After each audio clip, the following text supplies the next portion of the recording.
السلام عليكم ورحمة الله تعالى وبركاته. الناس العزاز، خواتاتي الغاليات، كنتمنى تكونوا بخير وعلى خير، ولقاكم هذا الفيديو وانتم في احسن الاحوال. نبداو الفيديو ديالنا بصلاتنا على النبي.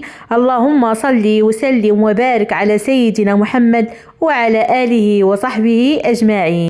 خواتاتي العزاز، شكون باقي عاقل على ديك المقوله ديال فاش كنا صغار تنقولوا راه نصف جمال المراه شعرها؟ شكون اللي متفق مع هذه المقوله؟ انا بعدا والله الا متفقه معهم، لان المراه فاش كيكون شعرها زوين وصحي المظهر ديالها كيطلع والثقه في النفس ديالها كتزاد، الجمال ديالها حتى هو كيتزاد وبدرجات، سواء شعرك كحل ولا شعرك قوي، طويل ولا قصير، المهم كيكون زوين. ولكن فاش كيكون الشعر كيطيح بزاف وكيكونوا فيه دوك الفراغات، يعني الثقه في النفس ديالك كتقل والمظهر ديالك ما كيعجبكش نتيا كامرا. لاننا حنا عارفين ان العيالات عزيز عليهم الشعر ديالهم وبزاف وتيكونوا متعلقين به.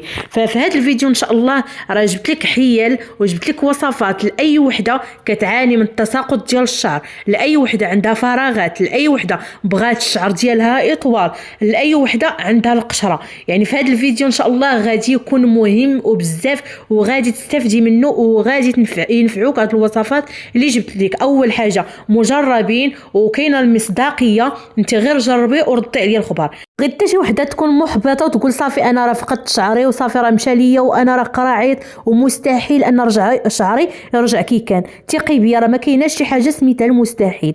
شعرك الا داومتي على هادشي اللي غنقول لك وبقيتي متبعه ومطبقه وبقيتي كتعتني بالشعر ديالك غادي يرجع احسن من اللي هو عليه.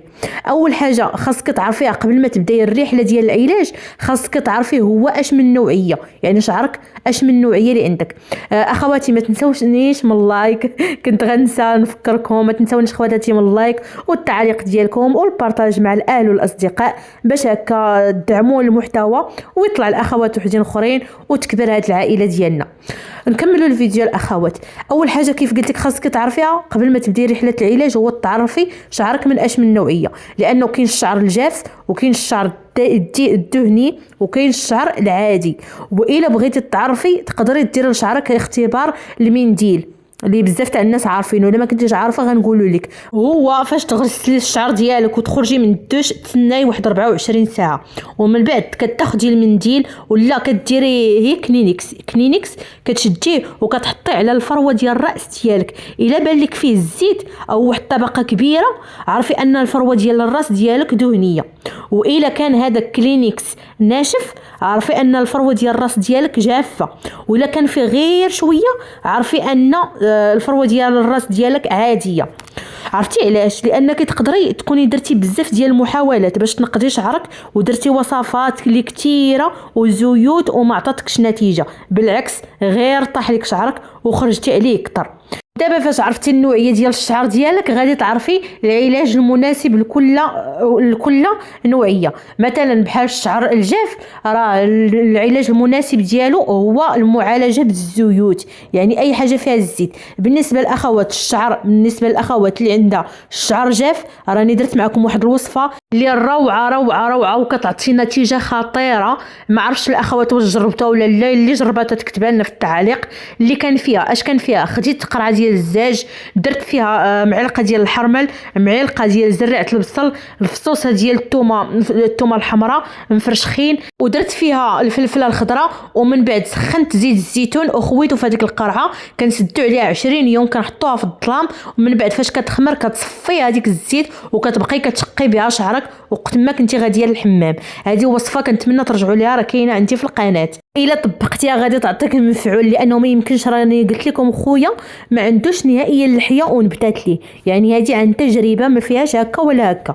رائعه، كتنبت الفراغات، كتوقف تساقط الشعر، كتطول الشعر. حتى هو بالنسبه للاخوات اللي عندهم الشعر كتير ما شاء الله وبغاو غير يطولوا الشعر، فكنصحك ديري زيت الزيتون مع الفلفله او زيدي عليهم حتى زريعه البصل، اما الزيت مع زريعه البصل ولا مع الفلفله، ولا تقدري ديريهم بجوج الا بغيتي، راه فعالين للتطويل الشعر.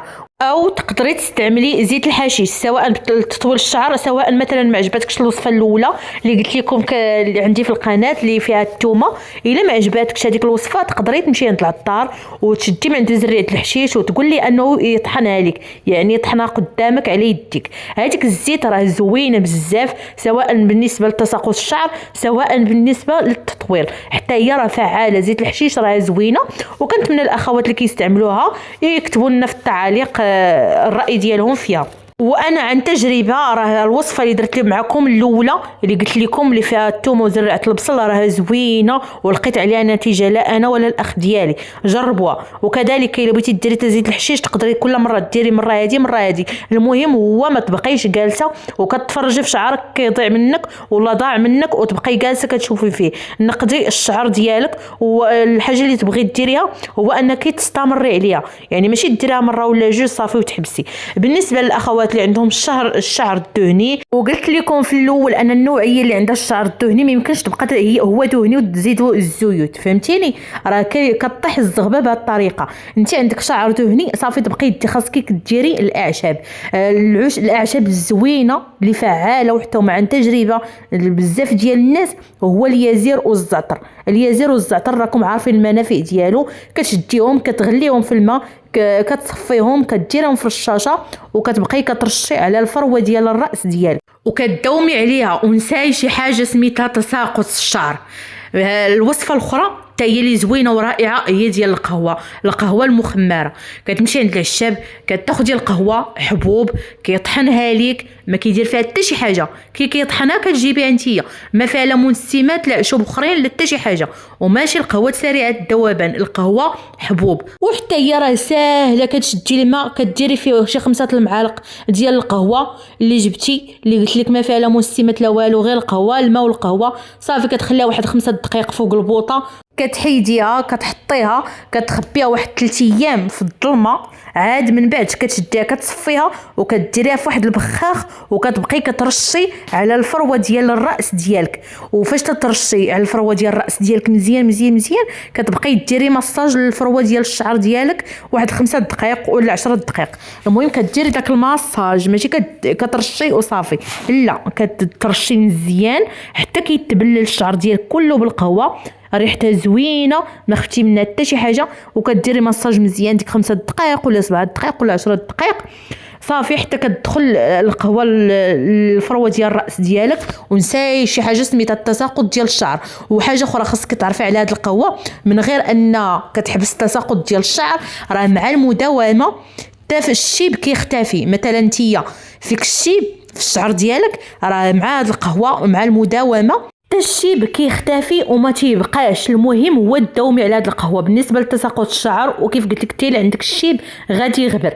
بالنسبه للاخوات اللي غادي يرشوا على شعرهم القهوه وبغاو يستعملوها، راه ماشي كترشي صافي وكتمشي تغسليه، لا كتخليها في الشعر ديالك ما كيوقع والو. وحتى الا بغيتي انت مثلا تغسلي الشعر ديالك ماشي مشكل، ديريها في الليل ياك وغسليه الغدليه في الصباح. المهم تتخليها واحد المده طويله، يعني ماشي كترشي شعرك صافي وكتنوضي تغسليه، لا خليها باش تدخل للفروه ديال الراس ديالك.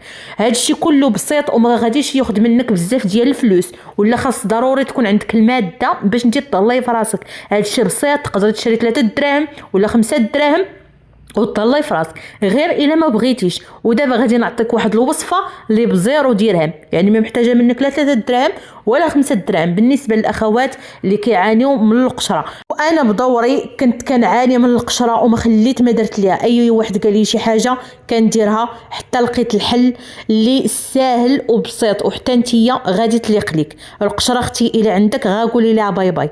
غتشدي الوراق ديال الزيتون وغادي ديريهم في الماء، غادي ديري الوريقه تاع الزيتون، الوراق تاع الزيتون راهم عارفين كلشي عارف الوراق تاع الزيتون، كديريهم في الماء كتغليهم واحد شويه حتى كيطلق هذاك الماء. تشوفي اللون ديال الماء ما بقاش، يعني طلق واحد شويه. من بعد كتشديه كتصفيه وكتغسليه به، يعني كتديه معاك للحمام. تشدي هذاك الماء كديري في شي قرعه وكتديه معاك للحمام، ولا فاش كدوشي مثلا فاش كدوشي تتشللي به شعرك، يعني حتى تغسلي وتكملي وتشللي بهذاك الماء الشعر ديالك. جربي وردي عليا الخبر، وماشي تجربيه مره واحده ولا جوج وصافي. كل مره غادي تعودي تدي معك هذاك الماء حتى تحيد القشره، لان بسبب القشره من طبيعه الحال راه الشعر ديالك كيبقى كيطيح من طبيعه الحال. الا عندك القشره في الشعر فعرفي انه غادي يكون عندك التساقط ديال الشعر. ودابا غادي ندوزو لاخر حاجه هي الشامبوان.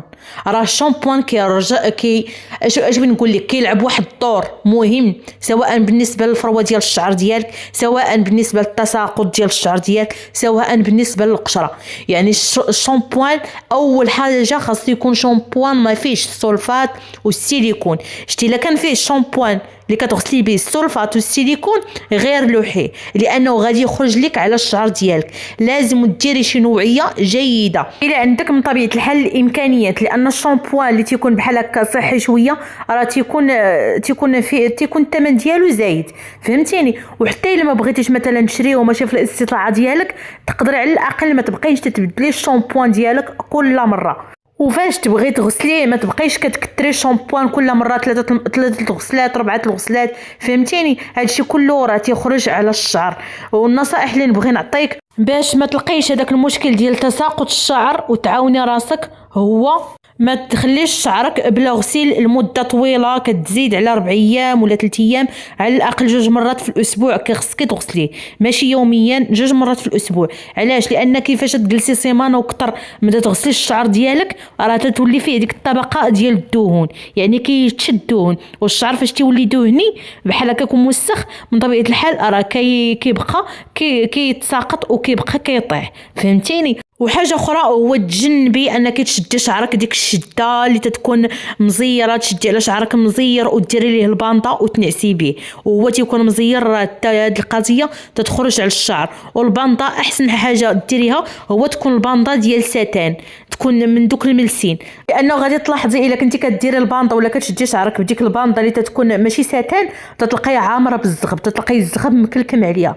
علاش؟ لانها كتشد في الزغبه، وهاد الطريقه كتخلي شعرك ديالك انه يتساقط وتهرس لك الزغبه ديالك. فحاولي تاخدي بانطه ديال ساتان ملسه، وحاولي فاش تبغي تنعسي انك ترخي الشعر ديالك، ما تنعسيش بها هكاك مزير. شتي هادشي راه خطوات بسيطه وحيه اللي سهله. خاصك انت تكون عندك رغبه وتهتمي براسك وتهتمي بالشعر ديالك، وما تبقيش عكزانه وكسلانه وتتاجلي اليوم ندير غدا ندير وما كديري حتى شي حاجه وتخلي الشعر ديالك يضيع منك. نوضي تقعدي.